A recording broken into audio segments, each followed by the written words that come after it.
किन्हीं का भाव है कि कथा सुनते समय यदि आंसू आए तो ये नॉर्मल है कि क्या है? व्यक्ति के पास सबसे ज्यादा बहुमूल्य यदि कुछ होता है तो उसके अश्रुबिंद। आपके पास सबसे ज्यादा कीमती कुछ है तो वो आपके अश्रु हैं, और वे यदि ठाकुर जी के भाव के प्रति अगर प्रकट हो रहे हैं तो मैं ऐसा कहता हूं कि आप ठाकुर जी को इससे बड़ा कुछ दे ही नहीं सकते हो।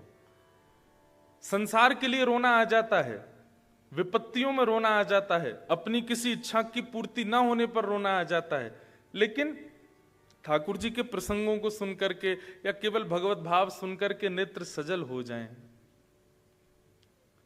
ये सामान्य बात नहीं है। श्री चैतन्य महाप्रभु अपने समस्त शिष्य परिकर के साथ कहीं जा रहे थे तो बीच में कहीं कथा चल रही थी। महाप्रभु जी का नियम था कहीं भी सत्संग होता था तो थोड़ी देर रुकते थे। आप जाकर के जैसे ही वहां बैठे तो वक्ता जो थे वो इतने अच्छे वक्ता नहीं थे, केवल अपने घर चलाने के लिए कथा करते थे। ना उनका अध्ययन इतना अच्छा था, ना उनकी वाणी इतनी ज्यादा मधुर थी। तो जितने भी शिष्य परिकर थे महाप्रभु जी के साथ, वे सब तो उनको उसी भाव से आंक रहे थे। ना तो ये अच्छे से बोल रहे हैं, ना अच्छे से गा रहे हैं, ना इनके श्लोक शुद्ध हैं, ना इनकी बातें स्पष्ट हैं, पर महाप्रभु जी दोनों भुजा उठा करके भाव बेहुल होकर के नेत्रों से अश्रुपात करते जा रहे हैं। जब कथा विश्राम हुई, वे वापस लौटे तो कुछ शिष्यों ने पूछा कि उस कथा में हम लोग गए थे, वहां ना तो भाव था, ना विद्वत्ता थी, ना ज्ञान था, ना वक्तव्य था। क्षमा करें, आप इतने भाव में विभोर होकर के उस कथा में कैसे रस ले रहे थे? महाप्रभु जी कहते हैं, तुम लोग वक्ता को परखने गए थे, तुम ये जानने देखने गए थे कि वो कितना विद्वान है, कितना जानता है, क्या बोलता है, क्या नहीं बोलता है। ये सब करने के लिए कथा में गए थे। हमारी स्थिति तो ऐसी थी, जब जब वे कृष्ण बोलते थे तब तब ठाकुर जी का कोई रूप दिखने लग जाता था, और वही रूप चित्त में बैठ करके आनंदित करने लगता था। प्रेम बेहुवल चित्त हो जाता था, नेत्रों से नीर बहने लग जाते थे।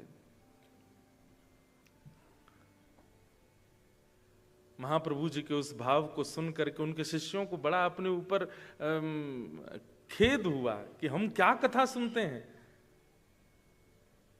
पूरी कथा नहीं, कथा में केवल कृष्ण नाम सुनकर के महाप्रभु जी को भावावेश हो जाता था। हमारे गुजरात के प्रसिद्ध कथा वक्ता पूज्य श्री मुरारी बापू एक बार अपनी कथा में कह रहे थे कि अगर कथा सुनते सुनते नेत्र सजल होते हो तो समझना कृष्ण ने तुमको छुआ है, कृष्ण तुमको स्पर्श कर रहे हैं। और एक बात, जैसे ये ग्लास में जल पूरा भरा हुआ है या पूरा नहीं भी भरा, थोड़ा कम है, ये छलकेगा कब? या तो अधिक रस डाला जाए या अधिक रस के अलावा कुछ और इसमें डाला जाए। कुछ भी अतीत में इसमें पधराया जाएगा तो जल छलकेगा। ठीक वैसे ही आप कथा में बैठे हैं और कथा में बैठ करके यदि आपके नेत्रों से अश्रुबिंद छलक रहा है तो इसका मतलब क्या है?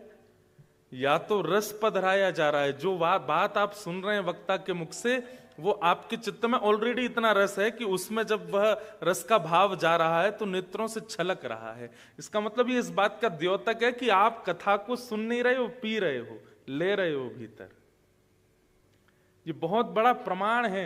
ये बहुत सौभाग्यशाली श्रोताओं के साथ होता है कि उनको कथा में नेत्र सजल हो जाएं। कहते कहते हमारे हो जाते हैं, इसलिए मैं तो वो पक्षी नहीं कहता जिसमें सजल हो नेत्र। तो कभी कृष्ण नाम सुनकर, कभी वृंदावन नाम सुनकर, कथा सुनकर या किसी भक्ति भाव को देख करके नेत्र सजल हो जाएं तो समझ जाना कि आप, अब मैं बात आगे की बोलूं तो कहीं आपको अभिमान ना हो जाए, पर आप निश्चित ही भक्ति पथ पर एक माइलस्टोन क्रॉस कर चुके हो भगवद मिलन के लिए, तभी आपकी ऐसी स्थिति है।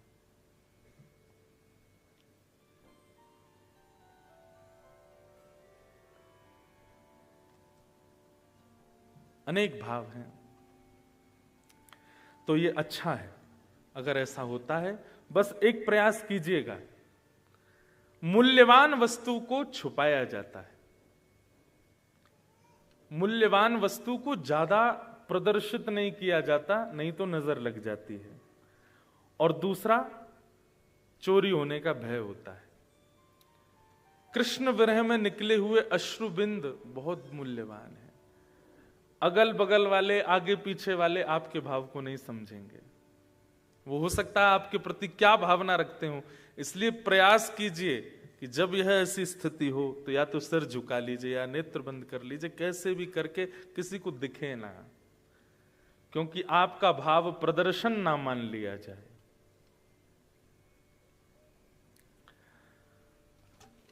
फिर